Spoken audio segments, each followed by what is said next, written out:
Welcome to Earth.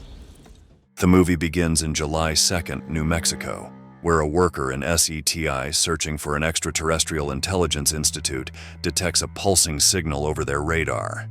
He quickly informs his superior, and they continue to investigate the source of the signal. The worker guesses it to be from another world. Shortly after, they discover the signal is actually coming from the moon, and they quickly inform the Space Command. At the Pentagon, Space Command, radar reception has been impaired, but they are able to get some characteristics of the mysterious flying object. In the White House, the Secretary of Defense calls President Thomas Whitmore to alarm him about the situation. A giant alien mothership over 340 miles in diameter enters orbit around Earth and deploys several dozen saucer-shaped destroyer spacecraft, each 15 miles across. The destroyers take positions over many of Earth's major cities, including New York, Washington, D.C., Los Angeles, and Moscow. David Levinson, an MIT graduate working on satellites for a cable company in New York City, discovers a signal hidden in satellite transmissions, which he believes is a timer counting down to a coordinated attack by the aliens. Back at the White House, the president, along with high-ranking officials, are discussing how they can address the situation when a soldier walks in and informs them that part of the ship has broken off into 36 pieces and is about to enter the Earth's atmosphere in the next 25 minutes. Afterwards, in the northern desert of Iraq, people sight an enormous swarm of clouds covering the massive spacecraft. Meanwhile, at the Persian Gulf, the marine operators spot the phenomenon and immediately inform the U.S. government. Television broadcasts worldwide are malfunctioning, and the news channels are hardly reporting on the situation. After that, President Whitmore initiates the emergency broadcast system. As the spacecraft gets closer to Earth, earthquakes start to happen all around the country, and people from different cities start to notice the swarm of clouds approaching. People are all in panic. Concurrently, Captain Stephen Hiller, a Marine FA-18 pilot, is at home asleep with his girlfriend, Jasmine Dubrow, and her child, Dylan. Dylan then informs them about the spaceship, but they brush him off. Moments later, Steve finally comes out and notices a helicopter flying over, also the ship floating over the city. After that, he puts his uniform on and leaves. Meanwhile, David explains to his coworker that the aliens are positioning themselves all over the world, using one signal to synchronize their efforts, and in 6 hours the signal is going to disappear and the countdown will be over to start the attack. As his coworker panics, he watches the president in a press conference, stating that they should stay calm and where they are. Dave immediately calls his ex-wife, White House staffer, Constance Spano, and tells her to leave the White House, but she hangs up the phone. So David decides to go to Washington along with his father, Julius. On the television, two men are interviewed about a man named Russell Cass, a former fighter pilot and war veteran who now is a crop duster pilot, claims he had been abducted by aliens 10 years ago and that they experimented on him.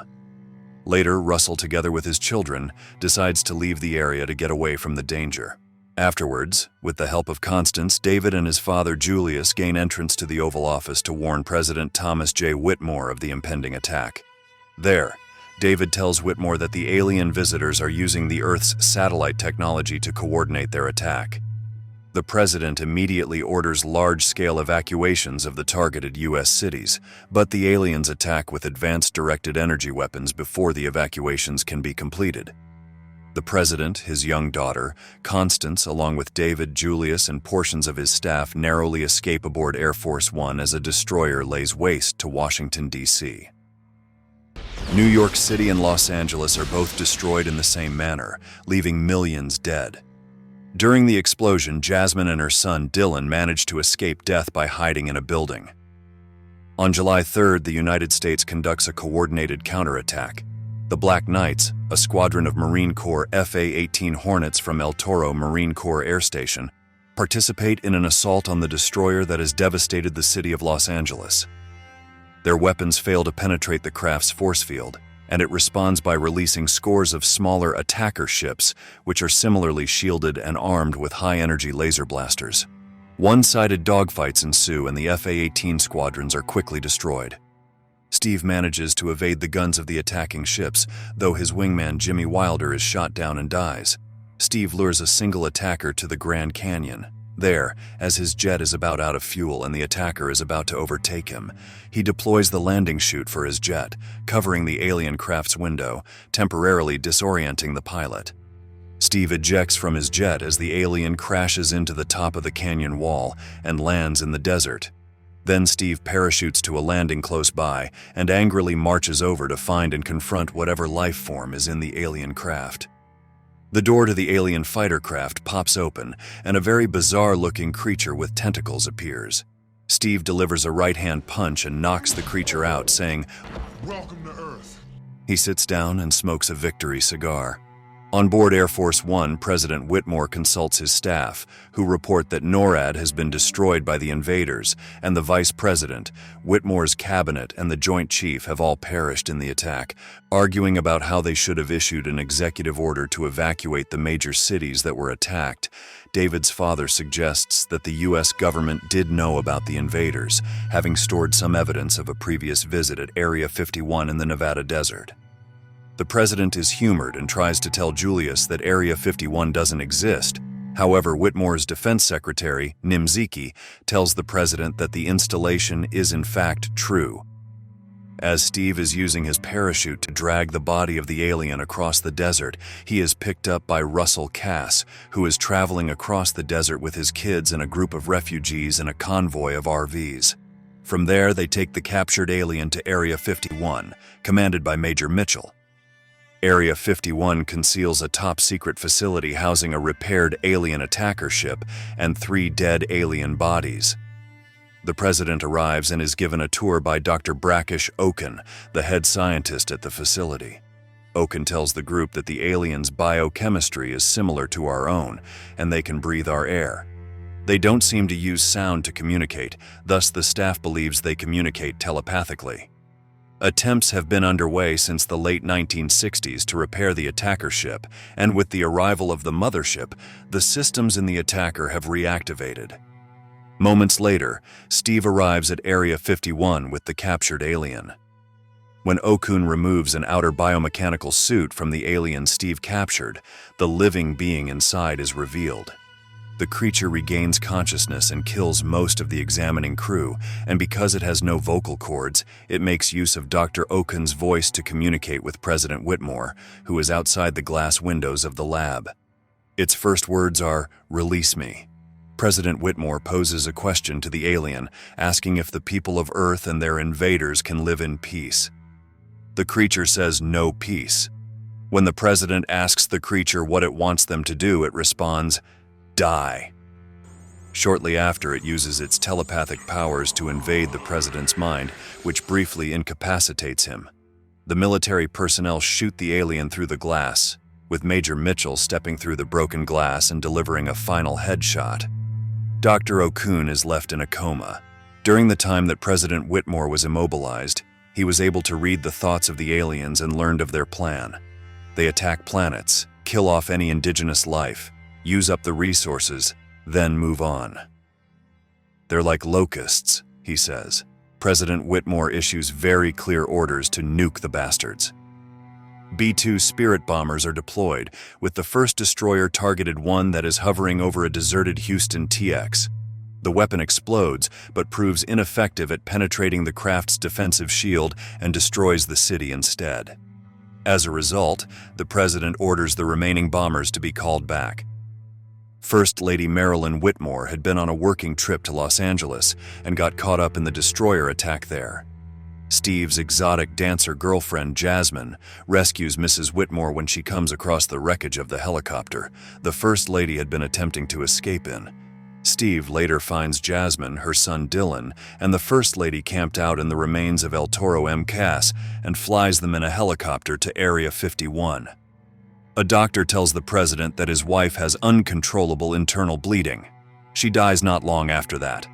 David is found by his father, drunk and furiously making a mess in the hangar, yelling about how the nuclear attack over Houston will only add to the destruction of Earth. As Julius tells David to get off the chilly floor so he won't catch cold, David gets an idea from his father's words. On the 4th of July, David has everyone gather in the hangar and demonstrates to the crowd how the attacker ship's shield works by placing a soda can on the spacecraft. He then activates a virus program on his laptop that deactivates the ship's shield, making it effortless for Major Mitchell to shoot a soda can he placed on it. David suggests a plan that involves using the newly operable alien ship to gain access to the interior of the alien mothership in space in order to upload the computer virus and disable the protective shields around the destroyers on Earth. Once the computer virus takes effect, the destroyers will be left vulnerable and a single nuclear weapon could be used to destroy the mothership. Hiller volunteers to pilot the spacecraft, with David accompanying him to upload the virus to the mothership. Before the mission, Steve and Jasmine take a few minutes to get married, with Dylan as ring bearer and David and Constance as witnesses. David and Constance rekindle their love during the service and hold hands. With satellite communications knocked out, the Americans must use Morse code to coordinate an attack with the remaining forces around the world, timed to occur when the invaders' shields are set to fail. Lacking enough military pilots to fly all available aircraft, the commanders call for volunteer pilots, with a surprise volunteer being President Whitmore and Russell Cass, who both have previous combat flight experience. The president gives a heartfelt motivational speech to the pilots by saying they are fighting for the independence of not just their country, but the whole world. Afterwards, Steve and David reach the mothership and successfully implant the virus while President Whitmore leads the American jet fighters against the alien destroyer approaching Area 51. Although the aliens now lack shields, the squadron's supply of missiles is quickly exhausted against the colossal craft and its large complement of assault ships. The alien craft opens up as its directed energy weapon prepares to fire on the base. The president fires a missile at the cannon, but he misses and hits the outer layer instead. Just as the squadron is informed that all their missiles have been fired, Russell Cassie radios in saying he has one final rocket. As he launches it, his firing mechanism jams. He decides to pilot his aircraft into the alien weapon in a kamikaze attack, sacrificing himself in the process. The explosion causes a chain reaction which annihilates the ship. Human forces around the world use the same strategy to destroy the remainder of the alien ships. While still on the mothership, Steve is unable to disconnect from a docking clamp. Upon knowing they need to still fire the nuke, which will lead to their death as well, the two men smoke cigars and thank each other for their efforts. As they launch the nuke, it penetrates a nearby control center, causing their ship to be free. Then Steve quickly pilots the ship toward the portal they entered, narrowly escaping when the doors close. The bomb explodes, instantly destroying the mothership.